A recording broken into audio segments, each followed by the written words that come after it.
ל-PHP. אתם כבר הייתם צריכים להוריד את התוכנה WAMP Server, או שיש לכם שרת אחר. בכל מקרה אני עובד על WAMP Server.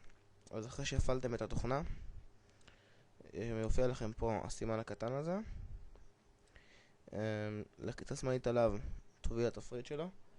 יש בזה כמה קיצורי דרך. יש פה את ה-www directory, שזה בעצם התיקייה שבה יש את שבעצם מה שתשימו פה תוכלו להפעיל על ידי המנוע של ה-PHP בשרת שהתקנתם. ופה יש לכם את ה-localhost, קיצור דרך ל-http://localhost, שברגע שתפעילים את התוכנה זה בעצם העמוד הראשי של השרת. זה העמוד הראשי שיהיה לכם תמיד, יש בו כל מיני מידע ו-your project, שזה בעצם כל תיקייה שתעשו זה פרויקט חדש. אז אני עכשיו עשיתי פה תיקייה PHP lessons 1, וכרגע זה ריק. בואו נתחיל לכתוב עכשיו. אני משתמש בעורך dev PHP 3, אפשר להשתמש אפילו בפנקס רשימות, זה לא כל כך משנה. נפתח מסמך חדש. טוב, אז PHP, המנוע בעצם עובר על כל המסמך עד שהוא רואה את הטאג פתיחה הזה של PHP. הוא יעשה את הכל, הוא יפענח בעזרת המנוע עד שהוא יגיע לטאג סיום. זה אומר שכל השאר בעצם יכול להיות HTML.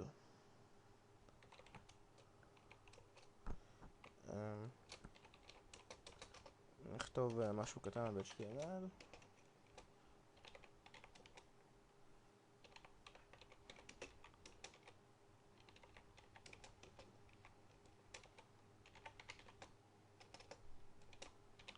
אוקיי.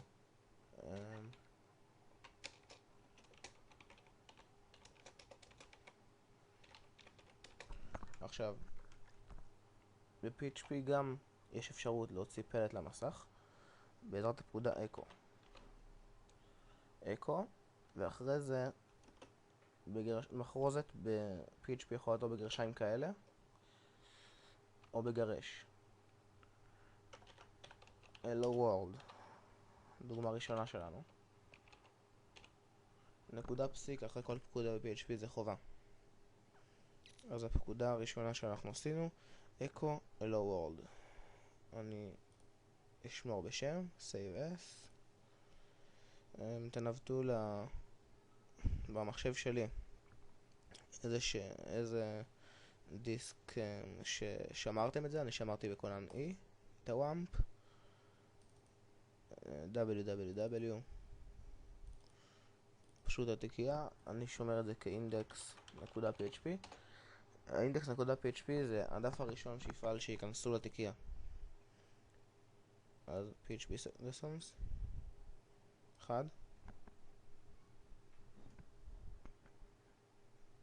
hello world. טוב, עכשיו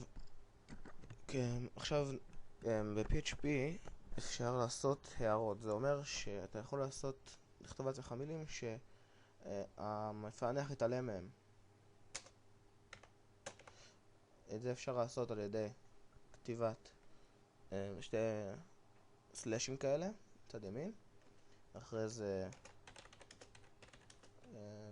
מה שרוצים לכתוב, לא יודע, נגיד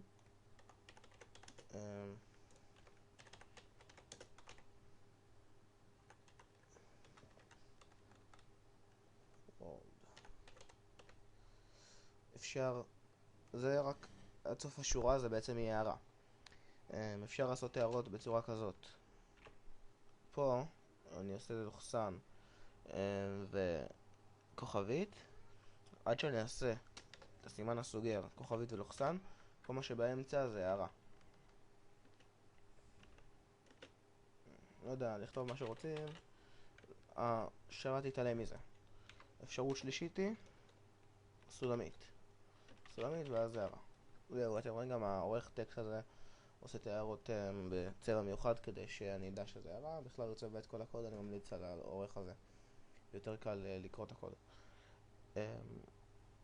טוב, אז שיעור הבא אנחנו נלמד על משתנים, וזהו, תתרגלו את זה, ולהתראות בינתיים.